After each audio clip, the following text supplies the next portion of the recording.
Welcome to the Third Decade Podcast, where we believe every young adult deserves the confidence to take control of their financial future. Whether you're just getting started or you're well on your way towards financial independence, we're here to give you the tools and guidance you need to build a life that aligns with your dreams. Let's turn financial uncertainty into opportunity together. Welcome to the Third Decade Podcast. I'm your host, Nikita Wolf, and today I am joined by one of Third Decade's financial mentors, Katherine Chatmon. Thank you so much for being here with me today, Katherine. I would love if you would introduce yourself and a little bit of your background. Well, thank you for having me. And yes, my name is Katherine. I am a wealth manager for a financial firm based in Texas. And so we work with high net worth individuals. But a bit of my passion project is that I work with individuals who also do not have wealth. And so I do that in the evenings, weekends, just whenever time allows. I didn't start off with a finance background. I actually started in criminal justice. And what moved me into going into finance was that I took a white collar crime class, and it irritated me like so badly how people like lost their money and no one went to jail for it. So that's what spurred me into going to finance, financial planning, and then just overall just helping people with those with wealth and those without. And my passion project is helping those without, giving them tools, financial resources to help them get to the point where they will need a financial advisor in life. That's awesome. That's a really interesting reason for the change in your journey, but it's kind of cool to see what inspires us in life and how different our paths can diverge from our original path by just, inspiration. Yes, no, it's every time I tell that story, someone's like, how did you go from criminal justice to finance? And I get to give them the little spill. Yeah, no, I like that. I would feel the same way. It's very interesting. So today we're going to be talking about lifestyle creep. I'm sure this is a term many of our listeners are familiar with. Another way that it's referred to is lifestyle inflation. But I'm excited to talk to you about this topic because I think many of us can relate. As you get further into your career, you start earning a little bit more money, hopefully. I think it is a little bit of a natural human tendency to just kind of, buy the next step up of the thing you used to buy, and other ways in which your lifestyle inflates. We'll cover lots of that throughout this episode. But I would love if maybe let's start off by just defining very plainly, what is lifestyle creep? Well, we also call this lifestyle inflation. And so it's when your spending just slowly increases to match your rising income. And so it's very subtle, it's very sneaky, and it can just rob you of your financial progress if you're not paying attention. Yeah, I think the first thing that comes to mind is knowing people in my life who have done very well for themselves, but still find themselves in a paycheck to paycheck loop. And I can't help but think to myself, if I made anywhere close to the amount they're making, there's no chance I would have nothing to show for that. But I think whenever it kind of happens slowly, it can get the best of people. So I would love if you would be willing to share maybe an example in your own life if you've experienced this or have a friend who's experienced it. No, definitely. So when I was going through, undergrad and stuff, you're a broke college student, right? So you're buying whatever's cheap on the shelves, what matches the budget, how much money do you have on your debit card to get you some food in your apartment? That's what it was. But then once I started working, in financial jobs and stuff, it's oh, I have more money. So it's I can get a new furniture set for my apartment. Yeah. And then it went from a new furniture set to oh, I can upgrade my phone. And then it went to oh, I don't have to buy generic brand foods. I can buy name brand foods. So then I started realizing I'm just wait, what am I doing here? Yeah. And so even I had to catch myself is that, hey, just because I have more money doesn't mean I have to spend more money. So it takes a level of awareness that I have to be wait, like pump the brakes and stuff. And even things, it could just be subtle, like not me, but for one of my friends, she got like a $5,000 raise. And I was just like jealous, but great for her. And so one thing I noticed about her was that she started eating takeout more often. Like she was like one of those anti-food app persons, but then she started using like DoorDash and Uber Eats and stuff. And I was like, girl, I was like, you need to calm down and stuff. And so before she knew it, like, she got to her next paycheck and she was like, wait, I have the same, she's like, I have less money than what I had before I got the raise. Where did it go? And so, yeah, it's just those little things. And like I said, it's subtle and it's sneaky. You don't even realize it until you actually like look at your money and you're like, wait a minute, something's not right here. Yeah, definitely. I know it's oftentimes like the small and medium purchases that I think can add up and make the biggest impact because they are sneaky and you're not paying attention to it. You notice if you are going to buy a $5,000 object, why you don't have $5,000 anymore, but you don't necessarily notice if you're doing a bunch of little $100 purchases along the way. Mm-hmm. No, definitely. So in this episode, we're hoping to help you as our listeners learn how to recognize lifestyle inflation, prevent it, and just manage natural lifestyle creep that happens. So let's dive a little bit deeper. Why does this feel natural for so many of us, and sometimes even well-deserved? Yeah. So as humans, there's a few mindsets that I feel like everyone has. So the first one I would say is that I've earned this. So I deserve this treat. How many times people go to the gym and they're like, oh, I went to the gym. I'm going to reward myself. I go get a cookie. And then comparison culture is another big thing, keeping up with the Joneses. You look on Facebook and it's like, oh, this couple is in Thailand again, or they're in Mexico, and stuff. And it's like, they got a new car. And suddenly like you're feeling like, man, I don't have any of that. I feel behind and stuff. And we all know keeping up with the Joneses is not going to end well for us because like that lifestyle could be rented. When I think about this, I think about the influencers on Instagram who are like on their third or fourth house. They have multiple cars and stuff. And then like they were exposed probably like a year ago that they were like renting these jets, but they were like sets. Like you could, yes, like you could rent a jet set and it's like, oh, I'm catching flights and y'all aren't, but they literally rented the set. So, comparison culture is like really bad right now with Instagram and TikTok.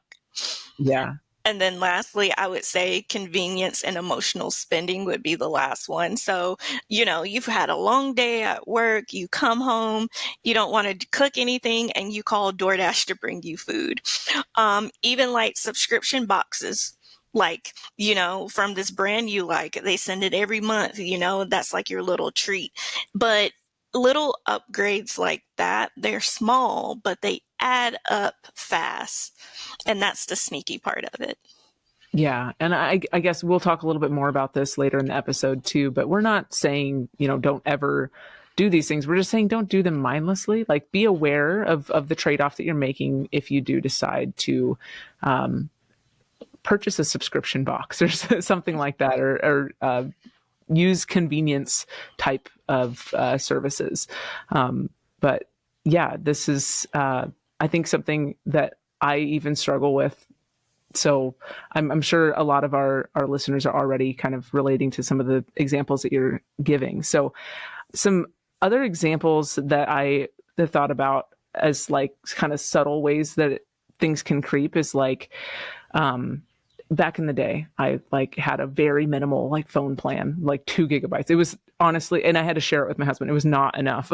But then I kind of was like, well, should I just like, I'm tired of thinking about how many gigs I'm using in a month. Maybe I just go to the unlimited rather than like, okay, what's the next normal step up that would actually suit our needs, but not be excessive potentially. And maybe that was 5 gigs or whatever it may be. So yeah, you could look at it as like upgrading your phone plans or paying for the next tier on one of your subscription plans, flying coach rather than economy, and maybe some of these things are not as relatable to some people as others, but there are definitely some ways that subtle creep can kind of happen in our lives and drain the financial progress that we're trying to make. How about any like one-time splurges? What are some things that might come to mind, Catherine, for if somebody is accidentally maybe experiencing some lifestyle creep and that's coming in the form of like one-time splurges that then kind of become recurring? Well, definitely like from things that I've seen, like some people will get like new game systems. And then with those new game systems come with like $60 to $80 games that you need to buy also. Yeah. So those add in. Previously, we've mentioned like TVs. He's like, oh, you spent money on this TV, but these days are just not built to last like they were. So, if you don't have the warranty on them and stuff, you maybe get like 3 years out of them. And here you go again, buying another $500 TV for your living room because you need it big, right? To watch sports and streaming and everything. That brings up an example to me. A friend of mine bought they did a lot of research. They're an engineer, so they like wanted to make sure that they kind of did all the research they could on like the perfect washer dryer when they like bought their new house. And it was like one of those that comes with all the bells and whistles. And sure enough, it's been like 2 years, and it's like now the computer like within the machine is like not functioning right, and now like this expensive machine is worse off than if they had just bought like a very basic one. Mm-hmm. So I think that things, like you said, are not really built to last anymore, which is super frustrating, as I like to think of myself as a bit of a minimalist. Like I'd rather pay a little bit more for like something I know is going to last a long time than to like keep on buying the same thing because it's breaking every year and a half. Right. And then even in my apartment, my refrigerator, it was probably like 5 years old. It died. Oh, yeah. Yeah. Yeah. Things just don't last a long time. Unless there's an interesting subreddit actually called Buy It for Life that I recently learned about. My husband was like, I'm tired of having a bad vacuum cleaner. So he was like, I want just one boring vacuum cleaner that is going to like outlive us. So that sounds like a silly resource maybe, but that might be something that our listeners might want to check out. I'll link it in the show notes just in case. But so I guess, why does lifestyle creep matter? Like, what if it feels good and ultimately the person who's seeing that crop up in their life is not bothered by it necessarily because it's not harming them, at least it doesn't feel like it? Why should they care? Well, because it's temporary satisfaction, like in the moment satisfaction, but what will your future self think? I think a lot of people, they're more focused on like what is day to day rather than, 10 years from now. Because I will say anything can happen. You have a great job now, you have a great salary, but, you could go out there and get hit by a car and you're disabled forever now. And that position may not last, like, did you have disability coverage? Are they going to take care of you for life, or how is it going to look from here now? You could get divorced and lose half your assets to your spouse, just depending on certain circumstances. So now you're having to regroup and rebuild. You may be left with some of the bills that 2 incomes were paying, but now 1 income has to pay, and then you add child support to that formula. I feel very sorry for those people who have to go through that. But yeah, it's just more so that, you need more than like a rainy day fund, because it's like, what if it's a monsoon? It lasts for, it's not a rainy day. It's going to last for a certain period of time, so you need to be thinking more of like from the future, like, okay, if I work, for some people, it may be like, okay, if I work hard now, like in my 30s and 40s, my 50s and 60s, I can kind of relax, but there's also other things, because it's like, think about college fund for kids. Like college is going up like what, 3 to 5% every year. Mm-hmm. Some jobs won't hire you unless you have a bachelor's degree. There's certificate programs out here that they could possibly do, but think about the cost. It's like college credit, when I went was like at my community college was probably like $115. It's way more than that now. And think Yeah. about the time when you have a child, you add 18 years to that. What is the cost going to be? Yeah. I think one of the more dangerous forms of lifestyle creep too are the financed purchases. I think about people who maybe they're pulling in 150K with their spouse or something, and so they have like a car payment that's like $750 a month. Or I've even seen ones like larger than that. But what happens if one of you loses the job? Like, you're still stuck with that payment unless you're willing to have your car repossessed or, sell it potentially at a little bit of a loss. Like, there are just so many things that I think make it even a little more dangerous to have like a financed purchase as part of like the way that you're upgrading your lifestyle. Then, like, I personally would rather just like fork over a good chunk of money and know that it's not gonna burden my future self in the same way if I wanted, like, for instance, a car and I had a bunch of money just sitting around. But I think that the way that things are set up these days, it makes it very easy to, like, as you check out at pretty much any online store now for just like a simple pair of clothes or a pair of pants, it's like Klarna in the corners. Like, what if you just Klarna, pay Affirm, $40 4 times? Afterpay, yeah, Sezzle Pay, all of Yes, them. They're everywhere. it feels so small in the moment. And then, like, if these people are actually using these services regularly, it's like, yeah, sure. If you're buying one pair of pants, what happens with the other 7 purchases you've made in the last month that also have small fees associated with them? And it's like you're sort of burdening your future self, and you're, I think, trying to disguise a little bit the lifestyle creep that is happening because you're spacing it out over time rather than doing it in noticeable chunks. Right. And along with that, with all those, I guess, pay in 4 plans, they would say there was an article recently, a lady, she got into a trap with them because it was like, oh, pay in 4, but she was paying in 4 like almost everywhere. And then you have like 7 plans coming out of your discretionary income each pay period. And then she's like, oh my gosh, what did I do? So they're real easy to get caught in the trap, kind of like credit cards. But I guess the difference is that you can't really see it. Like, you can see a credit card statement, like, pretty easy, but with these pay in 4 plans, they're like all separated. So you can't really see like, oh, this one's like $20. This one's like $50. This one's like $80. You're like, your brain isn't really like calculating. It's like, oh, 20 here, 40 here, 60 here. But then once you're seeing the deductions on your account, you're like, what did I do? Yeah. They make it harder to kind of keep track of and kind of know where you're standing. So I would love if you could share maybe a story about lifestyle creep. Like, if there's someone that maybe a good example of, you seeing this in somebody else's life, kind of how it started, what triggered it, and what the ultimate impact was on that person. Yeah, I'll go back to my friend that got the $5,000 raise because, like, all my friends know I'm the finance person. So she was so excited to tell me she got the raise. And I was like, yeah, congratulations, and stuff. And so, yeah, like, noticed that she started getting like DoorDash like more often. And then I also noticed that she was buying like more expensive clothes. And then I was like, this probably isn't going to end well for her, not as criticizing, but I could just see the writing on the wall. And then she wanted to lease a new car. And I was like, pause. I'm like, okay, so the lease is going to be how much, and how much was your raise and stuff? She didn't end up leasing the car because by the time she got her next paycheck, she realized like, oh, I was kind of in the negative in my account.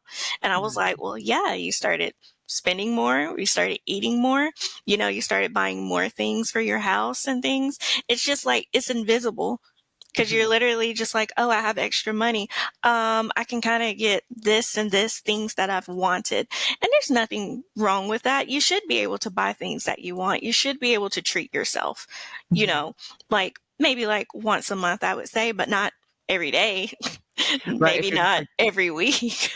like Tom from Parks and Rec. I don't know if you watch that show, but just like treat yourself. It's just like all the Yes. time. It's just like your mentality in life can quickly kind of catch up with you. Yes. And then one of the things with this is that because now you have extra money, like you feel like now these luxuries have become necessities. And that's the part that we really start to see the creep, because it's like, oh, I can afford this now. So now I can get it. They no longer see it as a want, it becomes a need. And that's why I try to tell people, like, you really got to differentiate between wants and needs, because it's like you can want something, that's okay, but is it a need and can you afford it? Like the other financial gurus will tell you that if you can't buy it twice, you can't afford it. This might be a good chance to segue into talking about the hedonic treadmill, where you basically are kind of on this wheel where you identify that you want something to be different. So you kind of strive towards a new purchase. You get that new thing. You kind of ride that high for just a moment, and then you acclimate, because that's the way our human brains are wired. And then the process kind of starts over again. As humans, our capacity for wanting more is almost like limitless. I mean, you think about these millionaires and billionaires still somehow feeling like their lifestyle's not enough. Like they want to upgrade something. I knew somebody personally actually who like had a $2 million house. And then I was like, wow, that is an insane property. I used to take photos for them. And then they upgraded to a $4 million house. And I'm just like, it almost like never ends, I feel. And that's kind of just a perfect example of the hedonic treadmill. Yeah, it's new stimuli. So definitely, like once you hit like I would say like it's kind of like a flat line. Like you're going to have to readjust and like find like a new level of happiness. So you see that like your millionaire friend, lottery winners also have that issue. Mm-hmm. Like they'll have like this surge of happiness, and then after a while they just drop right back down to our baseline. It's kind of Yeah. like moving points. Almost like even people like accident victims would be subjugated to that also. They'll still return back to, a certain level of like baseline of happiness after that. And so you see some people, they have to keep like getting like new stimuli to like stimulate like that happiness and stuff. Like nothing's never enough to like make it last a lifetime, unfortunately. Yeah. Yeah, it is unfortunate. I know this especially can particularly affect young professionals who are just getting their first real paycheck. Like if they've, especially, I'd say if they grew up maybe in a house that didn't have a lot, or maybe honestly, maybe it doesn't even discriminate against that. Maybe even those that grow up middle income and have parents that do give them everything. Once they get a paycheck, they feel like, oh, great, this is money of my own. And they might like finance a car in their first month at their new job, not realizing like, oh, because I didn't have my ducks in a row, I didn't even think about like how a 401k should play into this first, perhaps. And now I can't afford to save towards retirement. I'm stuck in this loop. So I know it can affect young professionals getting their first paycheck. And then it also can affect people who grew up without much and are kind of in a stage now where they're overcorrecting. Yes, definitely. So could we take a second just to reflect on the emotional side, where people kind of view money as validation or a reward? Like how do people move forward with that if they find that to be relatable? Yes. Okay. So the first thing, let's just I want to touch base again on how does it show up. So I did mention like, things that were once luxuries, like they feel like necessities. So that's one way. Your spending increases like every time your income does. So you get a raise and you're like, woo, let's go out shopping. Like you are on paper making more money, but you're saving and investing less. Or not at all at a certain point. And then emotionally, like you would constantly feel broke, like even with a decent salary. So that's a few ways like how it will show up. So emotionally, if you are noticing things of like, if you're the personality type that's like, every time I get paid, oh, I have to go shopping. Not saying grocery shopping, that's a necessity, but I'm saying, are you going clothes shopping like Every week. Okay. For some people that work like in the corporate world, they have to physically go to an office. You do need a few more outfits and stuff. But are you buying like $80 outfits like every week? Right. It's like, oh, I've gotten a promotion, so now I can buy nicer clothes, I can buy nicer shoes, things of that nature. Are you, like my friend, are you sitting at home now because you're ordering DoorDash more and more? You're paying those fees. You got to tip the person. You should tip the person who's delivering your food. And increase costs, because if you're ordering from DoorDash and those, sites like that, the price that you see on there is often higher than what it would be if you went into the restaurant yourself and tried to order. So Yeah, it's like a triple whammy. I know. It's a scam. Yeah, it can certainly feel like that. Yeah. Yes, but I just want people to be like, you just have to be cognizant of everywhere, like where your money is going. And I know sometimes when you mention the word budget, people just freeze, like it's a no word for them. And so how we have tried to combat that is that we tell people, like, we're going to have a money plan. We're just going to make a plan for our money. Like, what do we want to do with it? Where do we want it to go? And like, what are some financial goals? So I would say this is more of like how to prevent lifestyle creep. So number one, bare basics. I want you to track your spending. And that goes back to the other episode where I said that you take the paper bag, you put all your receipts in, and then we're just going to see like where your money is going. If you're a person that's like, I'm more of an online shopper, you don't have to do the paper bag with receipts. Like, you can use something like Mint, or you need a budget, or even like a simple spreadsheet to just like log your expenses into. If you're a person that's pen and paper, write it down. You have to just start with like what works for you. Like me, a person, I'm not going to pull out a pen and paper. I'll use an Excel document, but some people are like, I'm not going to do all that work. So they may use an app like, say it's through Rocket Mortgage. They have a spending app. I can't think of the name right now, but you link your bank account to it and it will actually classify your expenses for you. Like, easy peasy. Yeah. Yes. Next thing to prevent, you're going to have to set some clear financial goals. Do you want to buy a home, a car, travel, retire early? Your goals are going to help you give your money a mission. And so without that, I can't help you and you can't help yourself. And just without any of that planning, you're just like on a windy road, like no direction, no GPS or anything to do.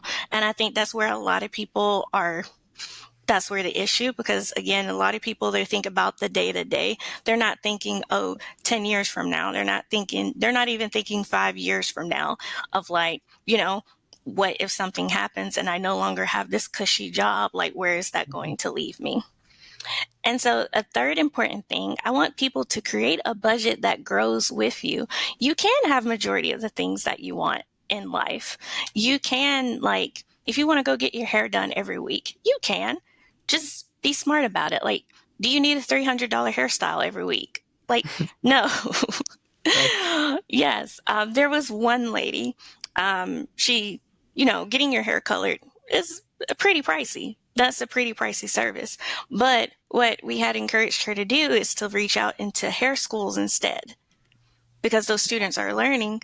They usually have like different tiers of students, like master students who are just learning. So, you let a master student bleach your hair, win-win situation. You're getting your hair bleached. It looks good because the teachers are right there checking off everything, and stuff.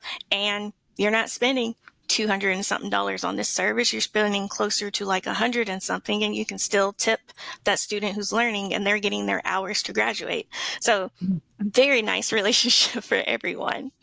But yes, like, your budget isn't stagnant. It can grow. It can develop with you as that income increases. But you just have to be smart. Like, what are our savings and what are our investments also are built into there. It's not that, I got the $5,000 raise, I'm going to go to Ashley Home Furniture and get a new living room set. Like, you can, but let's just be smart about the goals. Yeah, I think it's really important to try to think about your investments and your future self being taken care of before you necessarily start thinking about the other things you might want to just spend the money on that you won't necessarily have anything to show for in a couple of years' time. I'm a huge fan of automating, and if we're talking about investing 15% of your money, that means if you get a $5,000 raise, like figure out what 15% of your new income is and change your automatic contribution to reflect what it needs to be now to meet that goal. That way, you know, you're taking care of your future self, and your current self can also enjoy some of the money in the way that you want to spend it. Right. What about a tool like I've heard about like a raise rule? Could you talk a little bit about, you know, maybe committing a certain percentage towards long-term goals? Yes. So a lot of people, when they're doing like their budgeting, they like to set like a different percents. Like they'll say like, oh, 50% for your needs, and then like 30% for your wants, and then the rest for savings. And it really just depends on like where you are in your financial journey. Like for some people, it may just be like 90% needs right now because we have, you know, overspent on some things, but we can work towards negotiating that down. But yeah, a good number to start with everything is just 10% to savings. Mm-hmm. And so a lot of people have a question is like, okay, well, I've saved a good bit of money. Like, when do I start investing? And so we typically say when you have 3 to 6 months of your expenses in a savings account.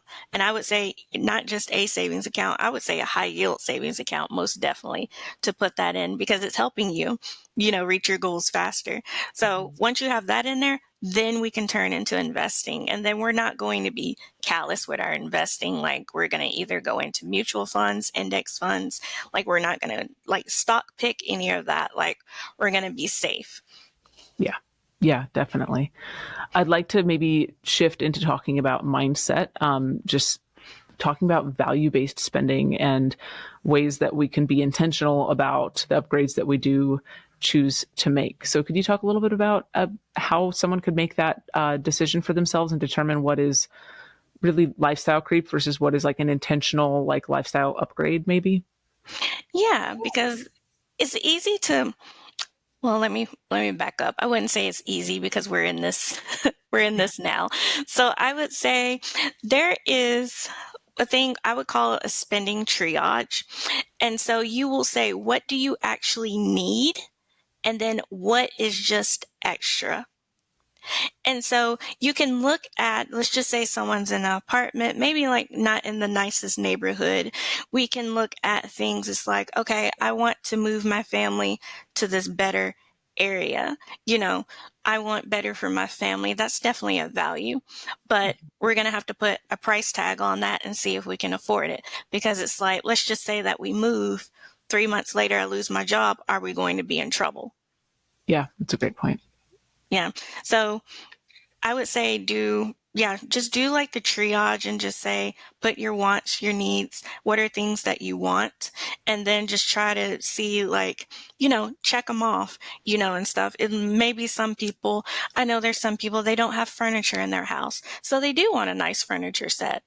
Like, I think that's of value and that they could absolutely get that. But it may not need to come from a store. You could get it off Facebook Marketplace from a lady who's upgrading her furniture, and she has this nice $600 set that you can take from her, Facebook Marketplace, even eBay, Craigslist, and I was going to say, I love a good Craigslist find. yeah. Look, if you're meeting anyone on Craigslist, just make sure you bring other people with you. Yes. Yeah, but yes. I know another thing I like to do is kind of redefine what a reward looks like. I know for me, I drive a very old car. It's like a 2004, but I like it. I could very easily change the car I'm driving, but like to me, it feels like more of a reward to have a car that is reliable, paid off, and that I'm comfortable in than to have, you know, a payment, but a brand new car with a new car smell. So kind of redefining like what reward looks like for you. Like what is more valuable to you when making these decisions? And I think that would be more personal because it definitely depends on the person.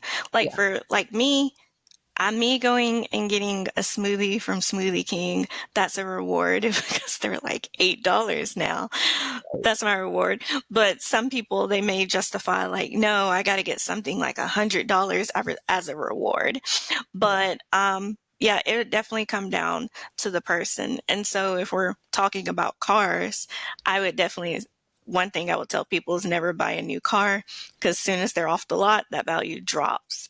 If you're going to get a new car, I would say get something that's coming off of a 2-year lease because all the maintenance had to be done like through that whoever the lease is through.